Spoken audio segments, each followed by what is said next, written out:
সুপ্রিয় দর্শক, আমন্ত্রণ জানাচ্ছি চট্টগ্রাম সংলাপ দেখার জন্য। সাথে আছি আমি মোহাম্মদ কামাল উদ্দিন। দর্শক, এই অনুষ্ঠানের মাধ্যমে চট্টগ্রাম তথা বাংলাদেশের ইতিহাস, ঐতিহ্য, ব্যবসা বাণিজ্য, শিল্প, সাহিত্য, সংস্কৃতি, রাজনীতি সহ নানান বিষয় আলোচনা করে থাকি। আজকের আলোচনার বিষয় নতুন বছরের নতুন সরকারের কাছে জনগণের প্রত্যাশা। এই নিয়ে আলোচনা করার জন্য আমি দুইজন সম্মানিত অতিথিকে আমন্ত্রণ জানিয়েছি। আসুন পরিচয় করে দিচ্ছি। আমাদের স্টুডিওতে উপস্থিত হয়েছেন বাংলাদেশ আওয়ামী যুবলীগের কেন্দ্রীয় সদস্য দেবাশিস পাল দেবু। আলোচনা করার জন্য আরো উপস্থিত হয়েছেন চট্টগ্রাম সিটি কর্পোরেশনের একাধিকবার নির্বাচিত কাউন্সিলর এবং চট্টগ্রাম উন্নয়ন কর্তৃপক্ষের সদস্য মোহাম্মদ গিয়াসউদ্দিন। আপনারা দুজনকে চট্টগ্রাম স্টুডিওতে আসার জন্য আন্তরিকভাবে অভিনন্দন জানাচ্ছি।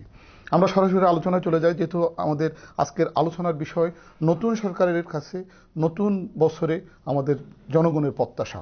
এই নিয়ে আলোচনা করার জন্য আমি প্রথমে আহ্বান জানাচ্ছি আমাদের দেবাশিস পাল দেবু ভাইকে। শুরুতেই আপনাকে এবং বাংলা টিভির দর্শকদেরকে আমার ব্যক্তিগত পক্ষ থেকে এবং আমার সংগঠন বাংলাদেশ আওয়ামী যুবলীগের পক্ষ থেকে এবং সংগঠনের চেয়ারম্যান আলহাজ ওমর ফারুক চৌধুরীর পক্ষ থেকে শুভেচ্ছা জানাচ্ছি। আমরা বাঙালি জাতি বিগত বছরের শেষ সময়ে জননেত্রী শেখ হাসিনার উপর আস্থা রেখে একটি বিশাল বিজয় বাংলাদেশ আওয়ামী লীগকে উপহার দিয়েছে। নৌকা মার্কায় এই বিশাল বিজয় ধরে রাখার জন্য এবং জনগণের প্রত্যাশাকে পূরণ করার জন্য জনগণের মনেও এই সরকারের উপর একটি বিশাল প্রত্যাশার চাপ তৈরি হয়েছে। আমরা শুরুতেই যদি খেয়াল করি, আমরা দেখেছি যে বিগত সময়ে দীর্ঘদিনের বিধিবিধান ভেঙে সরকারের মন্ত্রী, উপমন্ত্রী এবং প্রতিমন্ত্রীদের যে পিয়াজ দেওয়া হয়েছে, সেই পিয়াজগুলো সরকার এখন নির্দিষ্ট করে এবং নিজস্বভাবে ঠিক করে দিয়েছেন। পাশাপাশি আপনারা দেখেছেন, আজকেও একটা পত্রিকায় দেখলাম যে জননেত্রী শেখ হাসিনা সরাসরি উন্নয়ন কর্মকাণ্ডগুলো তদারকি করবে, অর্থাৎ তাকে সেখানে যাতে কোনো ধরনের দুর্নীতির ছোঁয়া লাগতে না পারে সেই বিষয়ে বছরের শুরু থেকে উনি নজর দিবেন।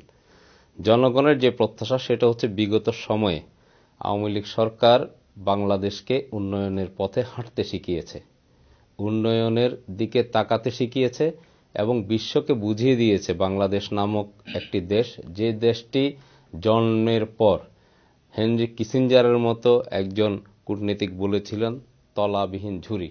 সে তলাবিহীন ঝুড়িকে পাশ কাটিয়ে বাংলাদেশ আজকে অর্থনৈতিকভাবে শক্তিশালী একটি দেশ হিসেবে বিশ্বের কাছে মাথা উঁচু করে দাঁড়িয়েছে। এটা হচ্ছে সবচেয়ে বড় প্রাপ্তি। আজকে বিশ্বের দেশগুলো বলছে জননেত্রী শেখ হাসিনা বিশ্বের দরবারে একটি অনন্য সাধারণ নেতৃত্ব, যার কাছ থেকে শেখার অনেক কিছু আছে।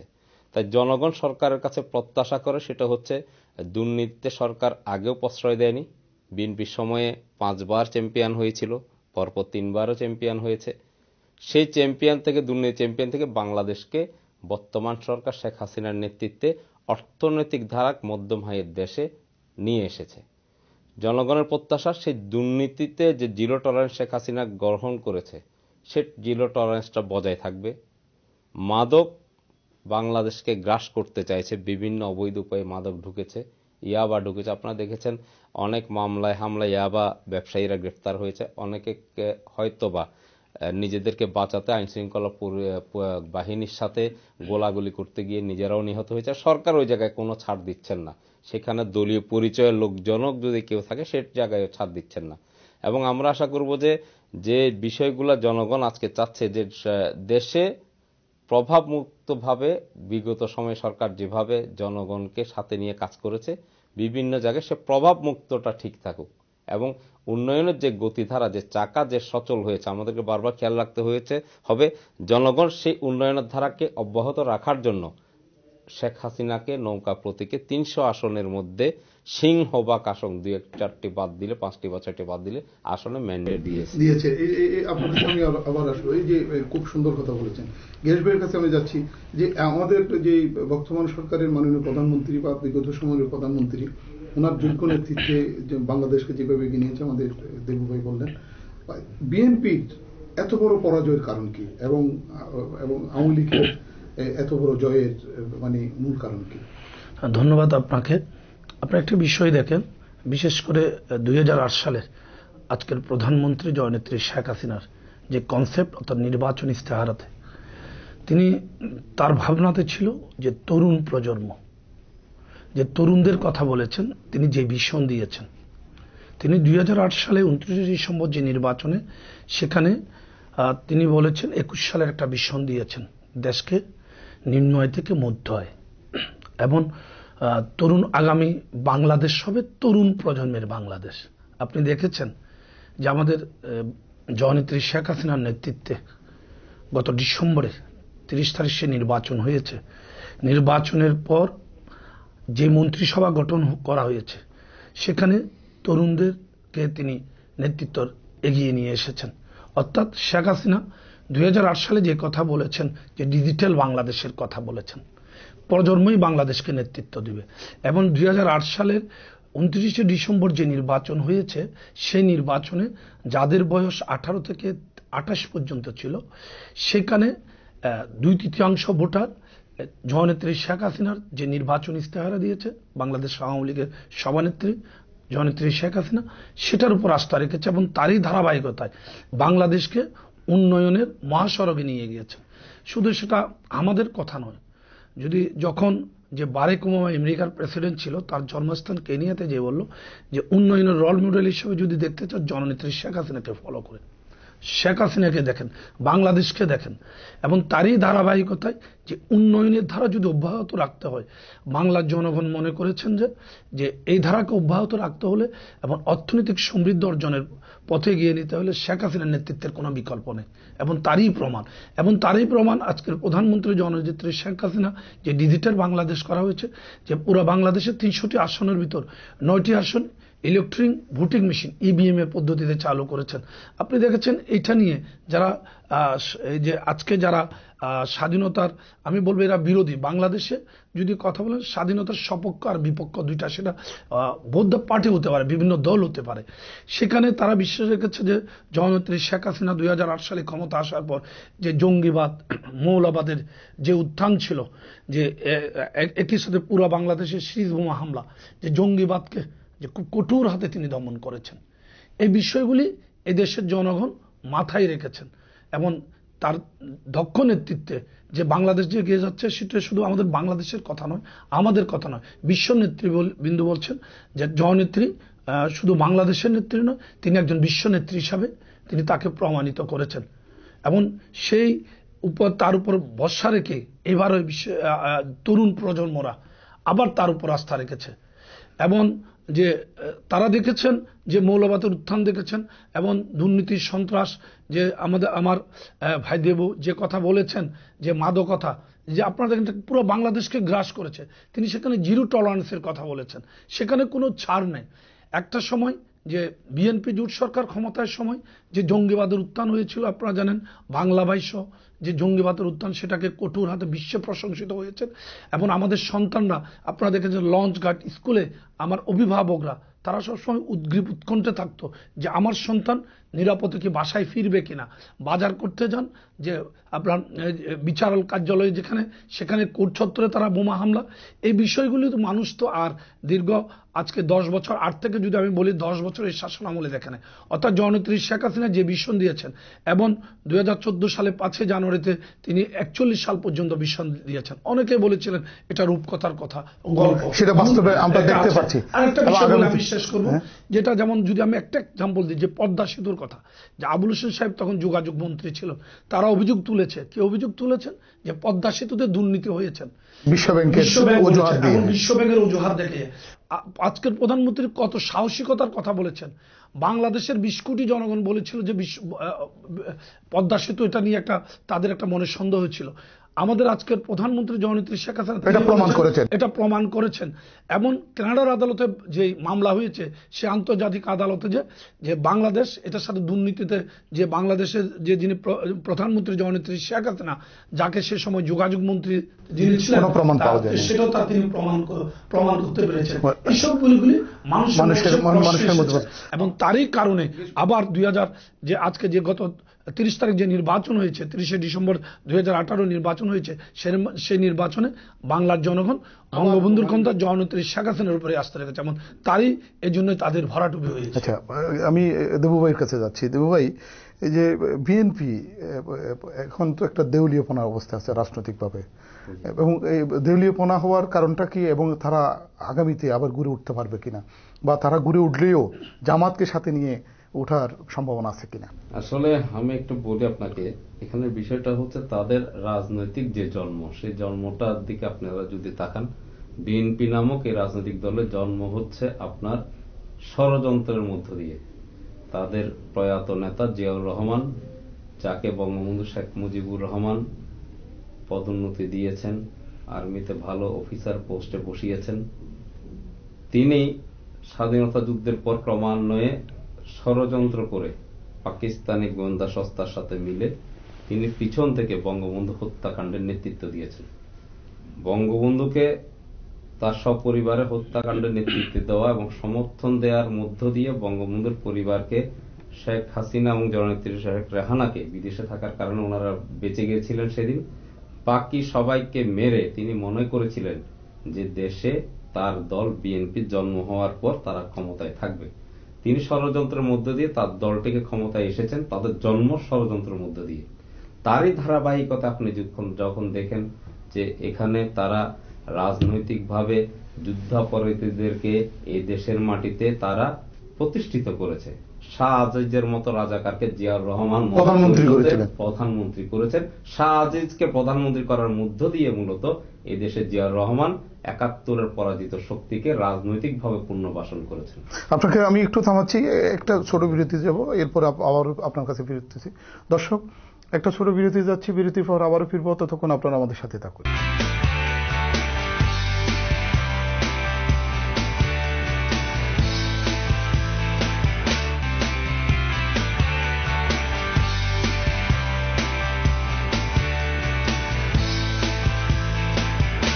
দর্শক, বিরতির পর ফিরে আসলাম, সাথে থাকার জন্য ধন্যবাদ। আমি দেবু ভাইয়ের কাছে যেই কথাটা শুনতে চেয়েছিলাম, এরপর যদি আপনি দেখেন যে এই দেশে গোলাম আজমকে আনার পিছনেও সরাসরি বিএনপির নেতৃত্ব, খালেদা জিয়া ওনারা ভূমিকা রেখেছেন। তার নাগরিকত্ব ছিল না, পাকিস্তানে এনে, পাকিস্তান থেকে বাংলাদেশে এনে তাকে নাগরিকত্ব দিয়েছে। যাবতীয় যুদ্ধাপরাধীদের প্রতিষ্ঠিত করা, ষড়যন্ত্র করা এবং কিলিং এর যে রাজনীতির মধ্য দিয়ে বিএনপি জন্ম হয়েছে, তাদের উত্তরসূরি যাকে ভাবা হয় তারেক রহমান, তিনি হচ্ছে সে রাজনীতির ধারক এবং বাহক। তিনি এখানে দণ্ডিত পলাতক আসামি।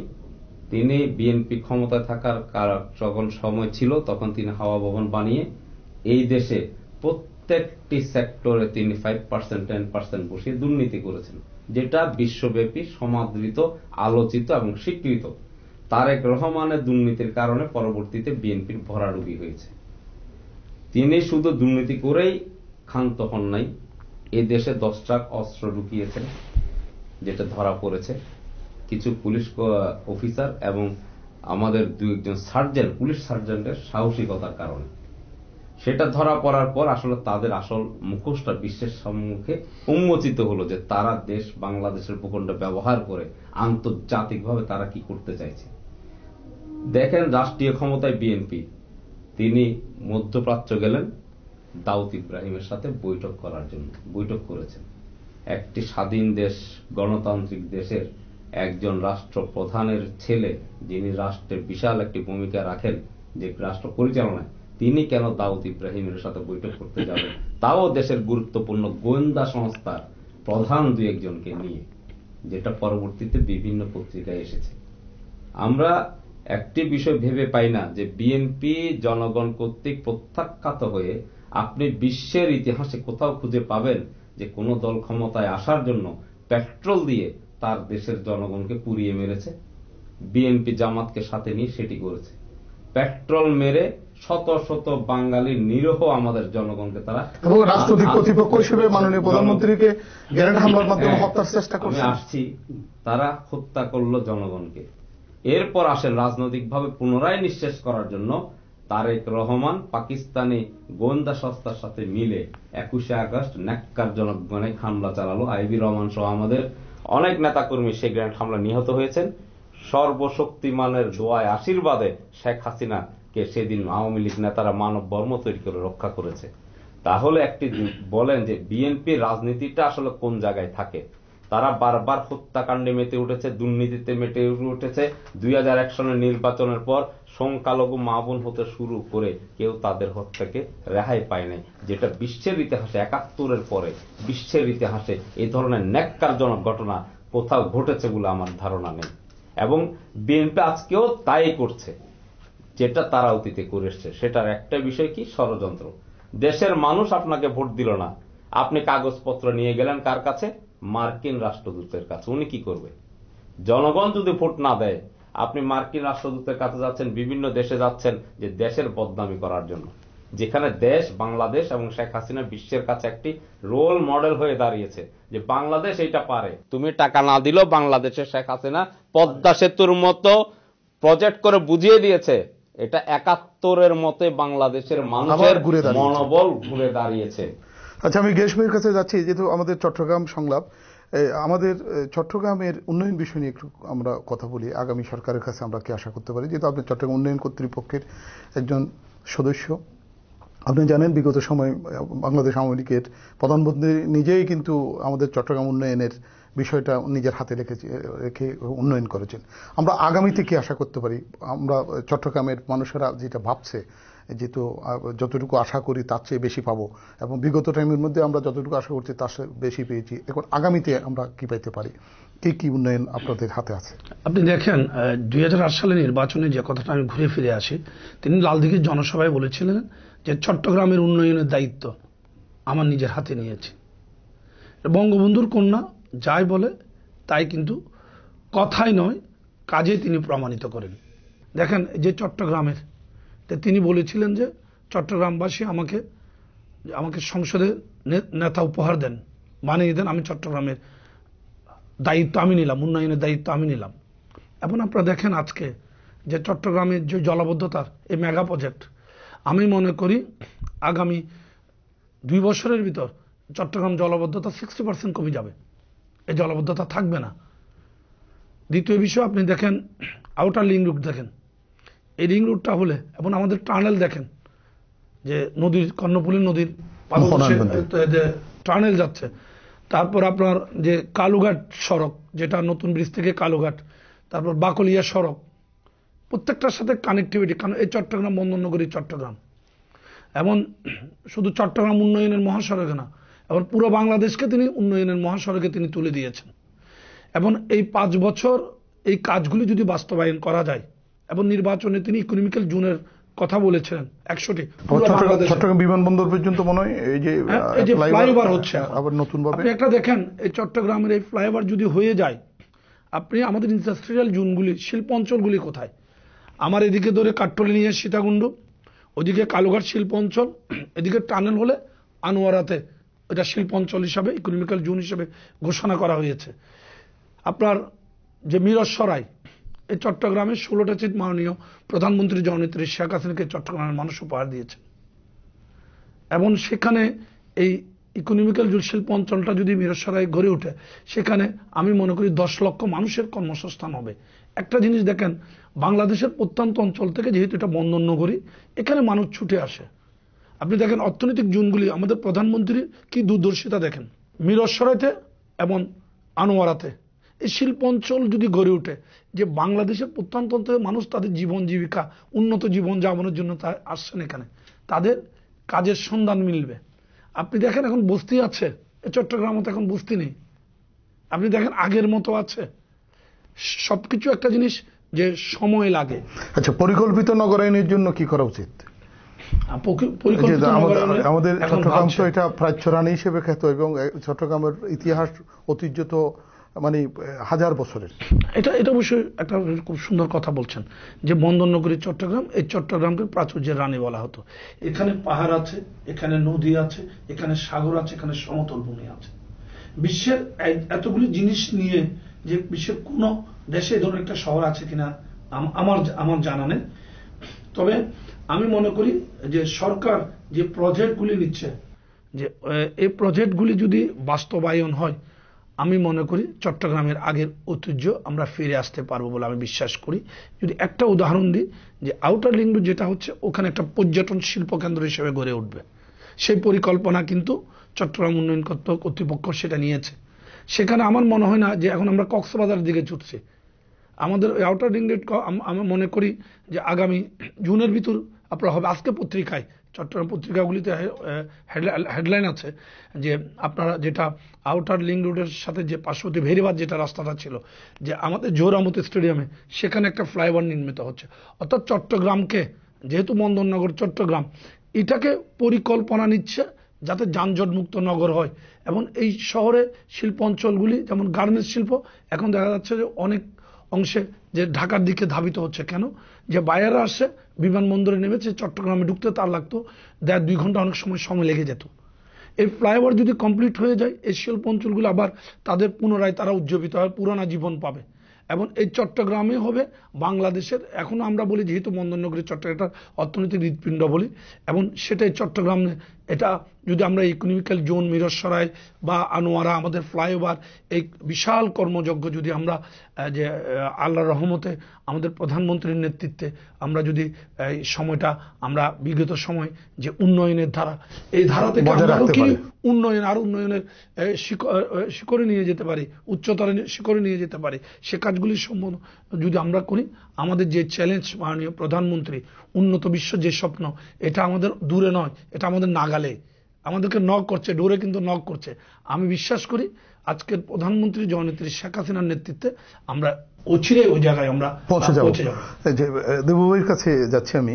দেবুভাই, এই যে আমাদের গেস্ট ভাই বললেন বিশাল ফিরিস্তি দিলেন, যেটা বাস্তবতা এবং আরো বাস্তবায়ন করার জন্য, এই যে মাননীয় প্রধানমন্ত্রীর সফলতা এবং এত বড় অর্জন, এই অর্জনকে ধরে রাখার জন্য, তৃণমূল পর্যায়ে পৌঁছে দেওয়ার জন্য দলীয়ভাবে কি করণীয়, এবং এত বড় জয়ের এই জয়কে যদি আমরা ক্ষয় না করার জন্য, এবং দলীয়ভাবে একটা চেইন অফ কমান্ড এবং একেবারে তৃণমূল পর্যায়ে পর্যন্ত আমরা কিভাবে সুষ্ঠুভাবে কাজ করতে পারি, প্রধানমন্ত্রীর সফলতা পৌঁছে দিতে পারি?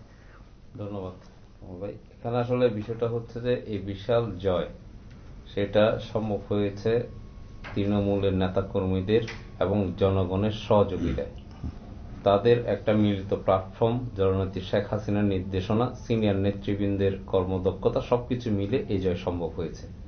আমাদের একটা বিষয় খেয়াল রাখতে হবে যে আমাদের এখানে কিছু কিছু ক্ষেত্রে এটার ব্যত্যয় ঘটে। অনেক সময় দেখা যায় যে তৃণমূলের নেতা কর্মীরা তারা দুর্দিনে কষ্ট করে, সুদিনে তাদের অনেক কেউ হয়তো খবর রাখে না অথবা রাখার চেষ্টা করে না। আমি জননেত্রী শেখ হাসিনা যে কথাটা বারবার বলেছে, আগে থেকেই বলেছে, যে তৃণমূলকে দেখতে হবে, তাদেরকে শক্তিশালী করতে হবে, তাদের অবস্থার পরিবর্তনে যাবতীয় কাজ করতে হবে।